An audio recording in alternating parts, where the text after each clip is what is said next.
మెదక్ జిల్లా రామాయంపేట మండలంలోని రైస్ మిల్లులో జిల్లా టాస్క్ ఫోర్స్ విజిలెన్స్ అధికారులు తనిఖీలు చేపట్టారు.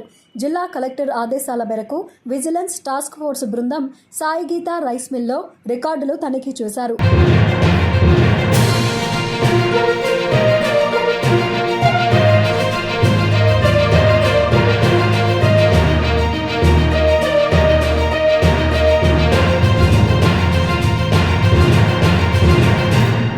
మిల్లు గోదాంలో ఉన్న నిలువలను వారు పరిశీలించారు.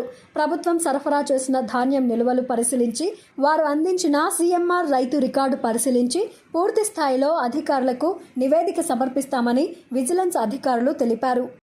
ఆదేశాల మేరకు ఈ సాయి గీత రైస్ మిల్లుకి మేము ఇన్స్పెక్షన్ చేయడం జరిగింది. మాతో పాటు విజిలెన్స్ టాస్క్ ఫోర్సు, మళ్ళీ డిప్యూటీ తహసీల్దార్ అందరం ఒక టీంలా ఫామ్ చేసి మాకు టాస్క్ అప్పగించి కమిషనర్ గారికి రిపోర్ట్ సబ్మిట్ చేయడం జరిగింది.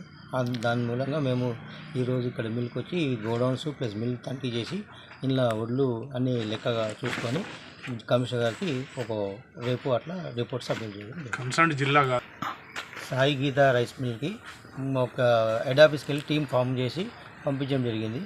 నేను సంగారెడ్డి డిఎం, మళ్ళీ టాస్క్ ఫోర్స్ ఎస్ఐ గారు, డిప్యూటీ తహసీల్దార్ గారు, మా టీఏతో సహా ఈ రైస్ మిల్ ఇన్స్పెక్షన్ చేసి రిపోర్ట్ సబ్మిట్ చేయడం, రిపోర్ట్ ఇవ్వమని దాని మూలంగా రిపోర్ట్ రేపు ఇవ్వడం జరుగుతుంది.